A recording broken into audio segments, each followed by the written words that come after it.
creativity and grading. Try telling people at your next social gathering that that is the topic of your next academic presentation, and you'll be met with some raised eyebrows. There's a pervasive idea in our culture that somehow education and creativity are opposites, that the rigor, the discipline, and the standards that we associate with a university education are somehow toxic to creative development. My name is Natasha Haugnes, and I've been teaching and supporting students and faculty in art and design colleges and universities for over 25 years. I've mostly been at the Academy of Art University in San Francisco, but I've also taught and conducted workshops at other art and design colleges around the country. And on this journey, I've worked with a tremendous number of incredibly gifted teaching artists who know how to foster creativity in their classrooms. They manage to seamlessly integrate their teaching and learning activities, which are all working towards these really clear goals.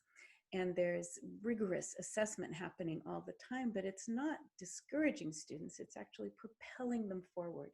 And you can see the ideas and excitement and creativity exploding off of the critique boards and the screens and out of the discussions, the critique discussions in these classrooms. Now, in addition to being in these classrooms, I've also looked at a lot of research about creative development. And while no one ever became a good teacher by simply reading research, these studies have really helped me to unpack some of this magic that I've been seeing. And it's helped me develop lenses that inform both my own teaching and my conversations with teaching artists who might be struggling with their classroom practice or might have questions about creative development in the classroom. So whether you are one of those wildly gifted teaching artists who's very comfortable teaching creativity in the classroom, or whether you're an educator who's struggling with teaching creativity in another discipline perhaps, I hope this video offers you a few techniques and some food for thought.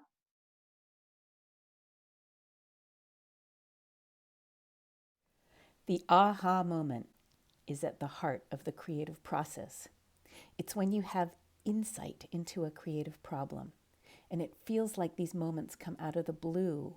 All the pieces fall into place and you know exactly what you need to do next. It's euphoric and joyous. And these are feelings that can be addictive for creative people. These are the moments that creative people live for and work for. As we nurture our own students to be creative practitioners, we should be doing all we can to lead them to these aha moments and to invite them into the joyous part of the creative process. So what can we as educators do to create possibilities for these moments to emerge? This is the question that we will explore.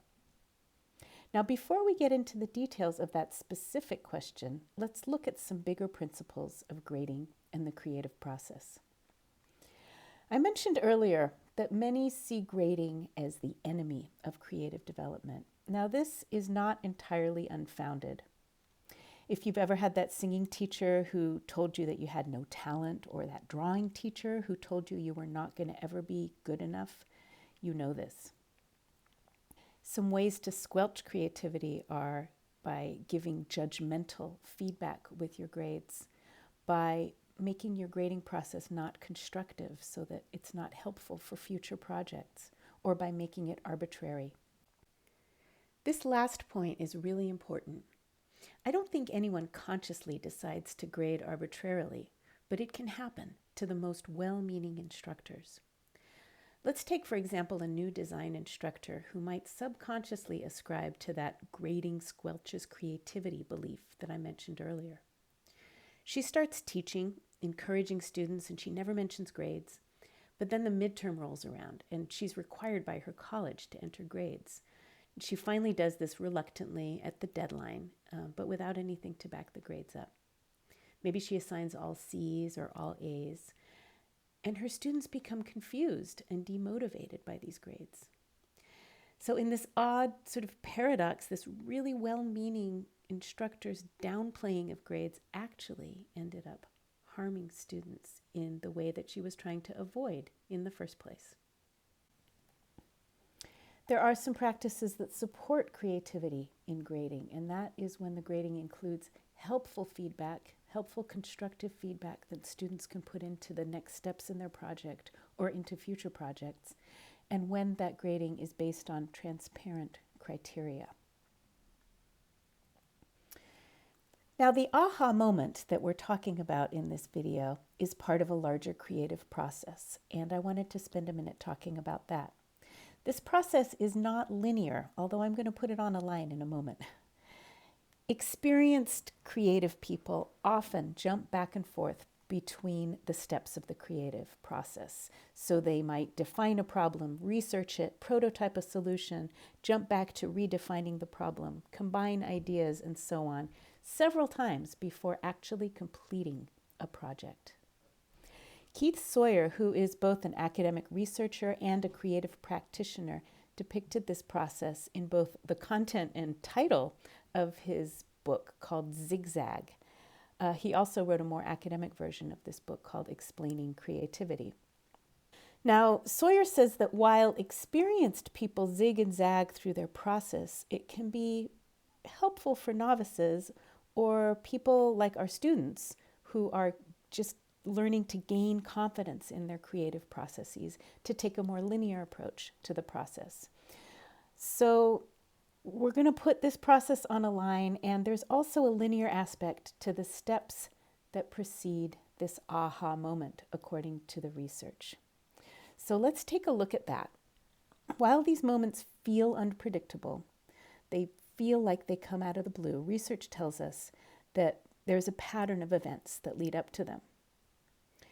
First of all, you get a problem and you have to think about it. You have to work hard to understand it. You explore ideas. It's hard work. You might hit a lot of dead ends. You might go down a lot of paths that kind of feel like they're leading nowhere. You inevitably hit a really big brick wall at a certain point, and finally, you give up. You feel like you just can't do any more and you give up on the problem. For our purposes, I'm going to call these steps hard work, creative blocks, and incubation. Incubation is actually a really important part of this process. It's that point where you can't think about the problem anymore. You finally have to put it aside. And it's after this incubation moment that actually the aha moments appear. It feels like they're coming out of nowhere, but they're actually the result of all of this hard work that you've done ahead of time, coming up against those creative blocks and finally giving up and letting your mind rest while it subconsciously seems to be working on these creative problems and then just pushes an idea forth. There's work after the aha moment as well. There's work to bring your idea into reality, but it tends to be more fun work because you have a goal in your mind, you know how the pieces fit together, and you really need to just get this work done to present your final product. So let's take a look at how this process maps onto a creative project or assignment that you might give in your classroom. We start with assigning a project, and we end with the due date. Often there's a grading rubric that accompanies the project. It might grade on something like concept, craft, and process. And I'm guessing that most everybody who's watching this video has done a lot of thinking about the creative process already, and you've probably included a lot of activities along the way to coax students through this process. You might have students brainstorm ideas, maybe do a little bit of peer review. You probably teach some skills. You might have them do research, all these different steps along the way. Strong students are going to be right there with you. You'll have them in the palm of your hand, and they will work through this process. And it might actually look something like the little process depicted on the line at the top of your screen right now. But there are some other students for whom this process doesn't really play out the whole way. They might seem like procrastinators, or they might seem disengaged. In my own experience of working with these students, I noticed that they have their eye on that final due date, but they just don't understand the importance of the in-class work that's leading up to it, or that process work that you're giving them. They haven't internalized just how much work and what kind of work a creative project demands in the early stages. So while this creative process maps onto our project timeline well for the stronger students, some of the students who struggle are actually turning in their final drafts maybe here or here. And you've probably seen quite a few that get turned in right here. These are the students who don't get to the aha moment. They get mired in the hard work phase. They just don't get to that joyous point. Or maybe they do, but it's after the deadline, after they've turned their project in. And this is dangerous because it further reinforces that idea that the most creative ideas happen away from the classroom. These struggling students don't get pulled into a full creative cycle, and as a result, they don't feel like they have any control over their process. They might become at risk of dropping out. So let's take a look at some ideas for using our grading practices and our assignment design to really pull students, especially these struggling students, into the full creative process. Now, we can't grade everything that students do. We grade what's important, the performance that shows the most important learning or evidence of the most important learning. A project that spans several class meetings should certainly be graded, and of course it makes sense to grade the final draft because that is where the evidence of a strong concept, skilled craftsmanship, and strong process is. The problem is, if a student is getting the grade on that process at the end of their project, it's too late for them to act on it. So we need to signal the importance of those early stages of a creative process. We need to communicate, hey, this thing we're doing in class, this brainstorming, this peer review, it's not just a good idea or a warm-up for the main event. It's real work that needs to happen early in order for you to really complete your final project. So we need to really push those grading deadlines and push that feedback up a little bit earlier. Consider taking some of these steps that you do in your classroom and actually grading them. For example, you might take a research step or idea generation, peer feedback, and maybe something new to pull students away from their problem solving and their creative process for a little while to try to coax that incubation period along after a period of hard work. When you set up these graded process assignments, there are a few things to keep in mind. First of all, keep the criteria to an absolute minimum. Focus on getting students to do the work, to put in the time and to do the labor. Don't focus on details of quality at this point. You really just want to get students working, and keep your criteria to a minimum.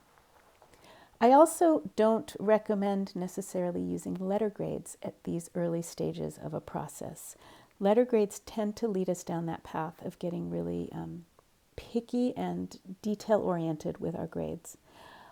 I advocate pass, not passing yet grades for the process steps in a larger project. Let's take a look at what this might look like. My own students created public service announcements recently, and one of the steps I graded them on was research. I had them find 3 credible sources and the most important information that they learned from each source. This is a pretty minimal assignment, but it's really important. By grading it, I'm checking in with all of my students, and especially the ones who might kind of be slacking off, procrastinating, or just thinking that maybe this isn't that important a step in the process. If they give me 1 credible source, I say, great, not passing yet, you need 2 more. And they need to do that work again so that they can move forward. Idea generation might look like 5 possible approaches to your public service announcement. What might it look like as a song? What might it look like as a stop motion animation? There are many ways to approach this type of an assignment. Some people ask for 3 good approaches and 2 bad ideas. If you work in advertising, you might be asking your students for 50 taglines. I've seen that assignment before. The point here is that these ideas don't have to be good, they just have to be numerous. We know that the volume of ideas is related to the quality later on. We don't want students to just get that one idea at the beginning of their process and hold on to it with tunnel vision throughout. That does not really lead to good creative thinking. That's idea generation. Peer feedback. Often this happens in a classroom. You may or you may not grade it in a classroom.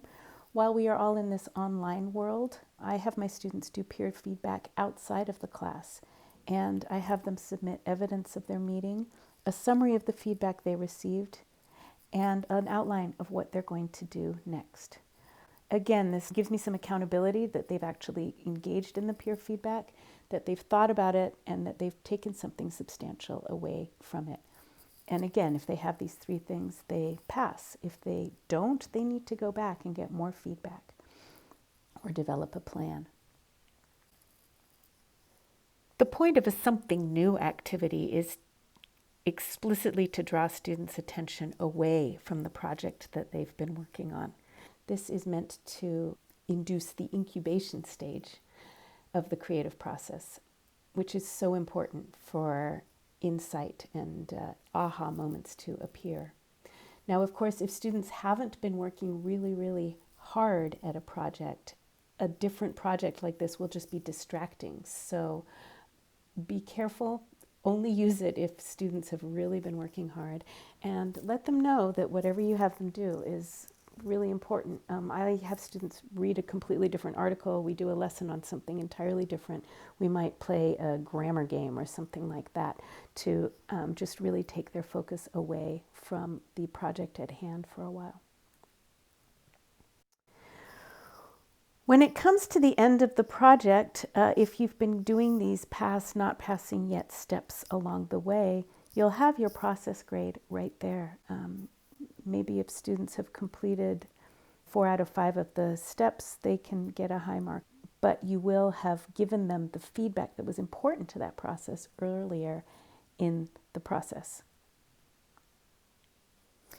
So these are just some ideas to map some of these activities onto those important steps of the creative process, especially the ones that occur before the aha moments, to really coax students into doing that work.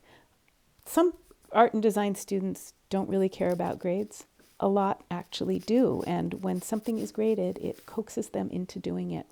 We tend to think of these students as nitpicky or maybe grade grubby, but if we use that knowledge to our advantage, we can lure them into something that they might not otherwise do, which is good for them in the end. As a quick review, grading practices that can support creative development. First of all, signal the importance of the early hard work steps in a creative project by grading those steps. Consider pass, not passing yet grades. Keep your criteria to a minimum. Focus on labor more than quality. And offer constructive feedback that helps them move forward through their process. The ideas I've shared with you in this video today are based on tip number 24 in Meaningful Grading, a guide for faculty in the arts, written by Holmgren, Martin Springborg, and me. It was published in 2019 by West Virginia University Press. And for more information about the research that the ideas in this video were based on, or for more ideas about how to integrate grading and creativity into your own teaching practice, I encourage you to check the book out.